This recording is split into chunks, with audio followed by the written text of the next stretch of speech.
Hello students, अगर आप भी बिहार बीटीएससी ड्रेसर एग्ज़ाम की तैयारी कर रहे हैं तो राठौर एजुकेशन पॉइंट आपके लिए लाया है मुकाम सीरीज़।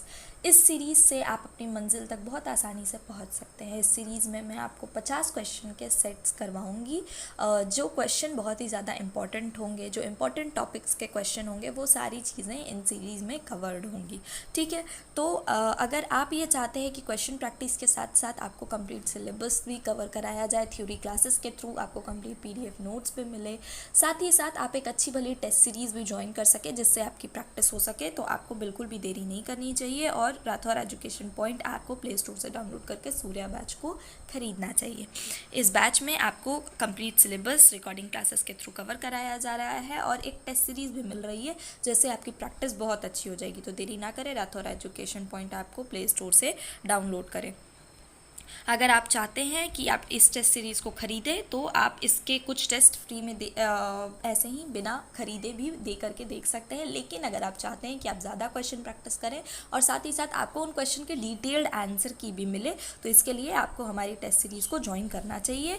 और अगर आप हमारे सूर्या बैच को ख़रीद रहे हैं तो उसके साथ आपको ये टेस्ट सीरीज़ बिल्कुल फ्री मिलेगी। तो बिल्कुल भी देर ना करें और अपनी तैयारी को हमारे साथ शुरू करें। आज के मुकाम सीरीज़ के इस क्लास में हम कुछ इंपॉर्टेंट क्वेश्चंस को, जैसा कि मैंने बताया, प्रैक्टिस करने वाले हैं। तो आज का हमारा पहला क्वेश्चन है कि पट्टी बदलते समय सबसे पहले क्या करना चाहिए। ऑप्शंस क्या क्या हैं? पट्टी खोलना चाहिए, घाव को साफ करना चाहिए, हाथ धोना चाहिए या मरहम लगाना चाहिए। तो पट्टी बदलते समय हमें सबसे पहले क्या करना चाहिए? हाथ धोना चाहिए। इससे क्या होता है? इससे इन्फेक्शन फैलने का खतरा कम हो जाता है। इससे पेशेंट के जो घाव हैं उनमें इन्फेक्शन नहीं लगता। ठीक है। सेलाइन वाटर की मात्रा कितनी प्रतिशत होती है? तो ऑप्शंस क्या क्या हैं? 0.5%, 0.9%, 1.5% या 5%। तो 0.9% इसका सही आंसर है। 0.9% नॉर्मल सेलाइन एक एंटीसोटोनिक सॉल्यूशन होता है, आइसोटोनिक सॉल्यूशन होता है जिसका उपयोग घाव धोने या आईवी में किया जाता है। ठीक है, ये एक किस तरह का सॉल्यूशन होता है? ये एक आइसोटोनिक सॉल्यूशन होता है। ठीक है, आप ये याद रख सकते हैं। अगला क्वेश्चन है, एंटीसेप्टिक का प्रयोग किस लिए किया जाता है? ऑप्शंस क्या क्या हैं? दर्द घटाने के लिए, रक्त बढ़ाने के लिए, कीटाणु नष्ट करने के लिए या पट्टी बांधने के लिए। तो एंटीसेप्टिक का प्रयोग किस लिए किया जाता है? संक्रमण से बचाने के लिए, यानी कीटाणु नष्ट करने के लिए। इसका सही आंसर है ऑप्शन नंबर सी। ठीक है, अगला क्वेश्चन है, आयोडीन का प्रयोग किस रूप में किया जाता है? ऑप्शंस क्या क्या हैं? पीने के लिए, भोजन में, एंटीसेप्टिक के रूप में या मरहम के रूप में। तो आयोडीन जो होता है वो घावों को संक्रमण से बचाने के लिए प्रयोग में लिया जाता है। इसका सही क्या है? एंटीसेप्टिक के रूप में। ये क्या है? ये संक्रमण से यानी कि इन्फेक्शन से बचाने के लिए इसका यूज़ किया जाता है। ये एंटीसेप्टिक के रूप में काम आता है। अगला क्वेश्चन देखते हैं, पट्टी करते समय इस्तेमाल होने वाली सामान्य रसायन कौन सा होता है? ऑप्शंस क्या क्या है? Ammonia, boric acid, carbolic acid या क्लोरीन। तो पट्टी करते समय इस्तेमाल होने वाला जो सामान्य केमिकल है वो क्या है? तो यहाँ पे हमारा जो बोरिक एसिड है वो क्या है? वो एक एंटीसेप्टिक सॉल्यूशन है। वो क्या है? एक एंटीसेप्टिक सॉल्यूशन है जो कि पट्टी करते समय यूज़ में लिया जाता है इन्फेक्शन से बचाने के लिए। ठीक है, मवाद युक्त घाव को क्या कहते हैं? तो जिस घाव में मवाद यानी पस प्रेजेंट हो उसे क्या कहते हैं? ऑप्शंस क्या क्या है? अल्सर, पुस्टूल, फोड़ा या नासूर। तो मवाद के भरे छोटे छाले जो होते हैं उसे पुस्टूल कहा जाता है। ठीक है, अगला क्वेश्चन देखते हैं, घाव से अधिक रक्तस्राव हो रहा हो तो प्राथमिक उपचार क्या होगा? अगर किसी घाव से अत्यधिक ब्लीडिंग हो रही हो, एक्सेसिव ब्लीडिंग हो रही हो, तो प्राथमिक उपचार क्या होगा? ऑप्शंस क्या क्या है? घाव को खुला छोड़ना, साफ पानी डालना, प्रेशर बैंडेज लगाना या ठंडा पानी डालना। तो इसका सही आंसर होगा प्रेशर बैंडेज लगाना। प्रेशर से क्या होता है? प्रेशर से ब्लीडिंग जो है वो रुक जाती है। ठीक है, ये एक फर्स्ट एड हुआ। अगला क्वेश्चन क्या है, ड्रेसिंग के दौरान उपयोग होने वाली स्टेरिलाइज वस्तुएं कौन सी होती हैं? तो ड्रेसिंग के दौरान हम जो स्टेरिलाइज वस्तुएं यूज़ करते हैं वो कौन कौन सी होती हैं? ऑप्शंस क्या क्या है? केवल रुई, सूती पट्टी, सर्जिकल इंस्ट्रूमेंट्स या उपयुक्त सभी।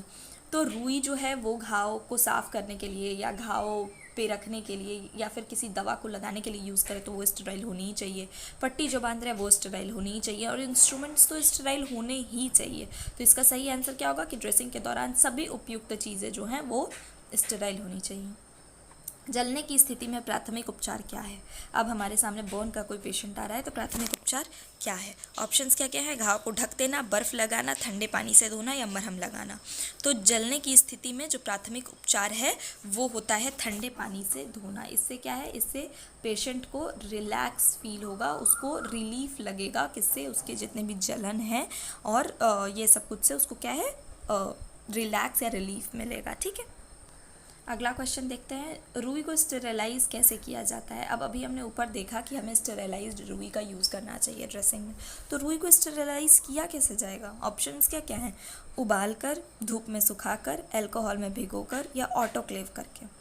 तो रुई को स्टेरिलाइज कैसे किया जाता है, रुई को हमेशा ऑटोक्लेव के द्वारा स्टेरिलाइज किया जाता है। इसमें क्या होता है, हाई टेम्परेचर और हाई प्रेशर पे चीज़ों को रखा जाता है जिससे वो स्टेरिलाइज हो जाती हैं। ठीक है, अगला क्वेश्चन देखते हैं, मरहम पट्टी के लिए सबसे पहले कौन सी चीज़ें तैयार करनी चाहिए। ऑप्शंस क्या क्या हैं, कैंची, स्टेरिलाइज ड्रेसिंग सामग्री, ग्लव्स या पट्टी। तो सबसे पहले हमें क्या करना चाहिए, साफ़ सुथरी स्टेरिलाइज ड्रेसिंग सामग्री तैयार करनी चाहिए अगर हमें ड्रेसिंग करनी है तो। ठीक है, अगला क्वेश्चन देखते हैं, सर्जिकल घाव को क्या कहते हैं। तो सर्जिकल घाव जो होते हैं यानी सर्जिकल वुंड जो होते हैं उन्हें क्या कहते हैं। ऑप्शंस क्या क्या हैं, एब्रेशन, लेस्ट्रेशन, इंसीजन या कंट्यूजन। तो उसका सही आंसर क्या है कि जब हम सर्जरी के दौरान कोई छीरा लगाते हैं या कोई कट लगाते हैं तो हम उसे क्या कहते हैं, हम उसे कहते हैं इंसीजन। इसका सही आंसर क्या है, इंसीजन। चाकू या सर्जिकल औजार से काटे गए घाव को इंसीजन कहते हैं, इंसीजन कहते हैं। ठीक है, अगला क्वेश्चन देखते हैं, ग्लव्स पहनने का मुख्य उद्देश्य क्या है। ऑप्शंस क्या क्या है, फैशन, डॉक्टर की पहचान, संक्रमण से बचाव या हाथ की सुरक्षा। तो ग्लव्स पहनने से मरीज और ड्रेसर दोनों के संक्रमण से सुरक्षा मिलती है, तो इसका सही आंसर है संक्रमण से बचाव। अगला क्वेश्चन है, नालियों द्वारा रिसाव रोकने के लिए कौन सी तकनीक उपयुक्त है। तो नालियों द्वारा यानी जो वेन्स हैं उनके द्वारा रिसाव को रोकने के लिए कौन सी तकनीक उपयुक्त होती है। ऑप्शंस क्या क्या है, open dressing, close dressing, pressure dressing या ड्रेनेज ड्रेसिंग। तो घाव में मवाद या तरल निकालने हेतु कौन सी ड्रेसिंग की जाती है, ड्रेनेज ड्रेसिंग की जाती है। ड्रेनेज, जैसा कि नाम से पता चल रहा है, ड्रेनेज का मतलब होता है चीज़ों का, लिक्विड का निकलना। ठीक है, तो ड्रेनेज ड्रेसिंग की जाती है। अगला क्वेश्चन क्या है, घाव को सूखा रखने के लिए किसका उपयोग किया जाता है। ऑप्शंस क्या क्या है, पेट्रोलियम जेली, रुई, स्टरलाइज्ड गॉज या नर्म कपड़ा। तो घाव को सूखा रखने के लिए और उसे ढकने के लिए, संक्रमण से बचाने के लिए हम स्टरलाइज्ड गॉज का उपयोग करते हैं। ठीक है, अगला क्वेश्चन है, खुला घाव क्या कहलाता है। ऑप्शंस क्या क्या है, बंद घाव, ओपन वुंड, इन्फ्लेमेशन या अल्सरेशन। तो इसका सही आंसर क्या है कि खुला घाव जो है वो ओपन वुंड कहलाता है। ठीक है, ओपन वुंड कहलाता है, इसमें संक्रमण की जो चांसेस होती हैं वो ज़्यादा होती है। ठीक है, ये ऐसा घाव होता है जिसमें त्वचा कट जाए और अंदरूनी भाग दिखने लगे, उसे ओपन वुंड कहते हैं। ठीक है, ओपन वुंड किसको कहते हैं, जिसमें ऊपर की स्किन जो है वो कट जाए, यहाँ से मान लीजिए ये कट गई और यहाँ अंदर की जो पार्ट्स है, जैसे कभी कभी होता है ना किसी को चोट लगा हो, कट छट गया हो तो उसके अंदर की हड्डियाँ दिखने लग जाती हैं, उसे क्या कहते हैं, ओपन वुंड कहते हैं। चोट में सूजन आने की प्रक्रिया को क्या कहते हैं। तो ये बहुत ही इजी सा क्वेश्चन है कि अगर चोट में सूजन यानी स्वेलिंग आ गई हो तो उसे क्या कहते हैं। ऑप्शंस क्या क्या है, इन्फेक्शन, ब्लड क्लॉटिंग, इन्फ्लेमेशन या फिर डिस्चार्ज। तो अगर चोट में सूजन आ गई हो या फिर गर्माहट हो रही हो या दर्द हो रही हो या लालिमा टाइप कुछ दिख रहा हो तो उसे हम इन्फ्लेमेशन कहते हैं। ठीक है, अगला क्वेश्चन है, कैन्यूला किसे कहते हैं। तो कैन्यूला हर कोई इसका नाम तो ज़रूरी सुना होता है, हर किसी को इसके यूजेस पता होते हैं, तो इसलिए इस क्वेश्चन में पूछा है कि कैन्यूला किसे कहते हैं। ऑप्शंस क्या क्या है, सुई, प्लास्टिक ट्यूब, दवा या पट्टी। तो कैन्यूला क्या होता है, कैन्यूला एक पतली प्लास्टिक ट्यूब होती है जिसे नसों में दवा देने के लिए डाला जाता है। ये क्या होती है, प्लास्टिक ट्यूब होती है। ठीक है, अगला क्वेश्चन है, जले हुए घाव पर कौन सा मरहम लगाया जाता है। अब अगर हमारे सामने एक जला हुआ किसी का पेशेंट आ रहा है तो हम उसे कौन सा मरहम ऐसे लगा सकते हैं। ऑप्शंस क्या क्या हैं, सोफ्रामाइसिन, बेटाडीन, सिल्वर सल्फाडाइजीन या फिर बर्नोल। तो इसका सही आंसर क्या है? इसका सही आंसर है सिल्वर सल्फाडाइजीन जो है वो जले हुए घाव पर जो मरहम लगाया जाता है उसका नाम है। ठीक है, अगला क्वेश्चन है पट्टी करते समय बोलने से बचने का कारण। पट्टी करते समय हमें बोलने से क्यों बचना चाहिए? ऑप्शंस क्या क्या है? ध्यान भटक सकता है, मरीज डर सकता है, मुंह से बैक्टीरिया फैल सकता है, या यही नियम है। तो पट्टी करते समय अगर हम बोलने से बचेंगे तो उससे क्या होगा? मुंह से बैक्टीरिया जो फैल सकता है, क्योंकि ज़्यादातर हम जानते हैं ड्रॉपलेट इन्फेक्शंस, जो मुंह से सलाइवा के ड्रॉप्स निकल रहे हैं उससे भी इन्फेक्शन होता है। तो उन सभी चीज़ों से बचने के लिए, क्योंकि उनमें बैक्टीरियाज वगैरह प्रेजेंट होते हैं, तो उन सभी चीज़ों से बचने के लिए और ड्रेसिंग जो भी चीज़ें हैं, इंस्ट्रूमेंट्स है, सामग्री है, उन्हें संक्रमण से बचाने के लिए हमें कम बोलना चाहिए। ठीक है, ड्रेसिंग करते वक्त। अगला क्वेश्चन है संक्रमण से बचने के लिए सबसे अच्छा उपाय क्या है? ऑप्शंस क्या क्या हैं? पट्टी खोलकर रखना, मरीज को ना छूना, स्टेरिलाइज उपकरण का प्रयोग करना, या केवल दस्ताने पहनना। तो संक्रमण से बचने के लिए सबसे अच्छा उपाय है स्टेरिलाइज उपकरण का प्रयोग करना। घाव की सफाई के लिए कौन सा घोल सबसे उपयुक्त है? तो अगर हमें किसी घाव को, वुंड को साफ करना है तो सबसे उपयुक्त सॉल्यूशन क्या है?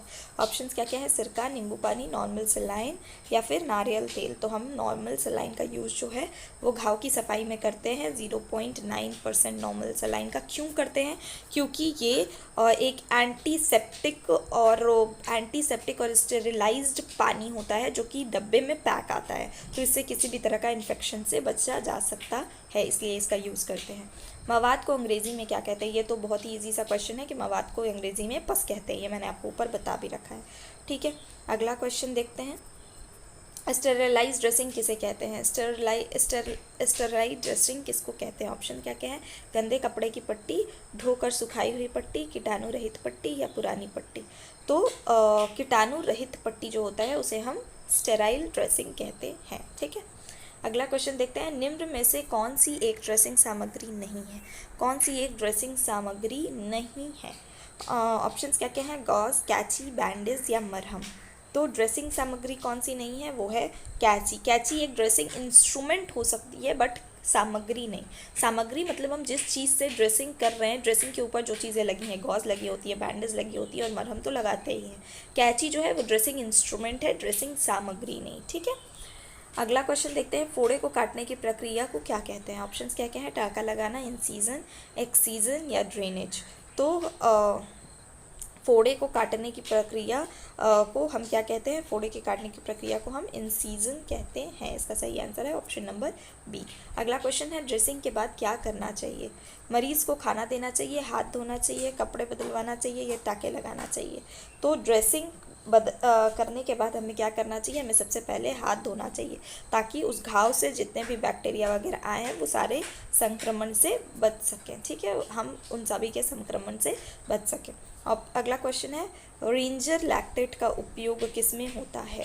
ऑप्शंस क्या क्या हैं? एनर्जी बढ़ाने में, डिहाइड्रेशन में, खून बढ़ाने में, या दर्द कम करने में।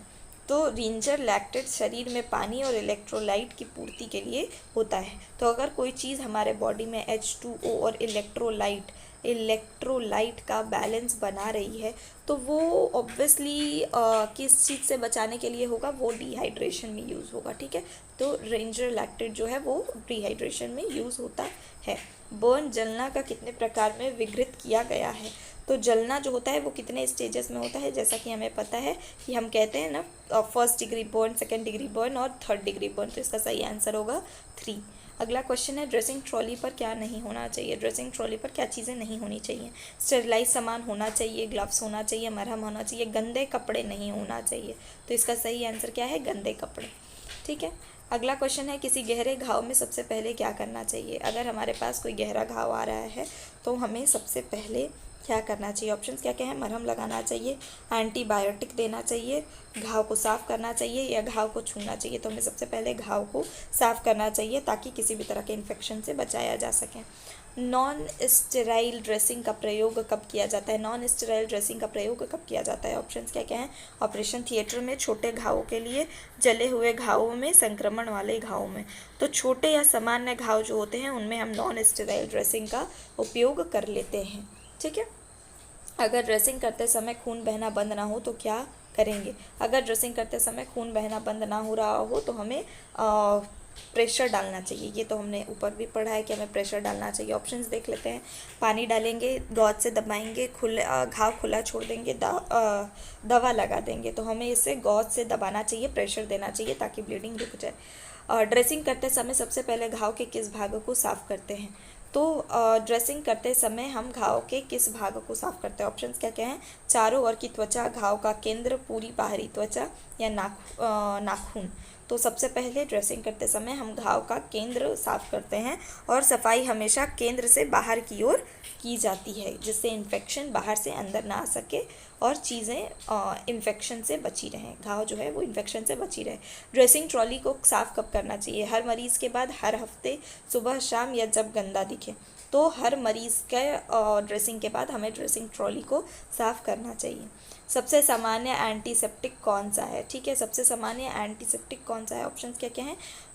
क्लोरहेक्सिडिन, बेटाडीन, हाइड्रोजन पेरोक्साइड या सभी। तो ये सभी जो हैं वो एक एंटीसेप्टिक है जो कि सामान्य रूप से घावों को साफ़ सफाई में या उनको एंटीसेप्टिक तरीके से उनकी क्लीनिंग में यूज़ होती हैं। ठीक है, तो इसका सही आंसर है सभी। ड्रेसिंग करने के बाद प्रयोग की गई सामग्री को कहाँ डालना चाहिए? ऑप्शंस क्या क्या है? सामान्य कूड़ेदान में, रिसाइकल बॉक्स में, बायोमेडिकल वेस्ट बिन में या जले में। तो हमें यूज़ किए गए जो भी ड्रेसिंग सामग्री है उसे बायोमेडिकल वेस्ट बिन में भेजना चाहिए ताकि उसका उचित तरीके से उसका किसी भी तरह का इन्फेक्शन फैलने से बचा करके उसको उचित तरीके से डिस्पोज किया जा सके।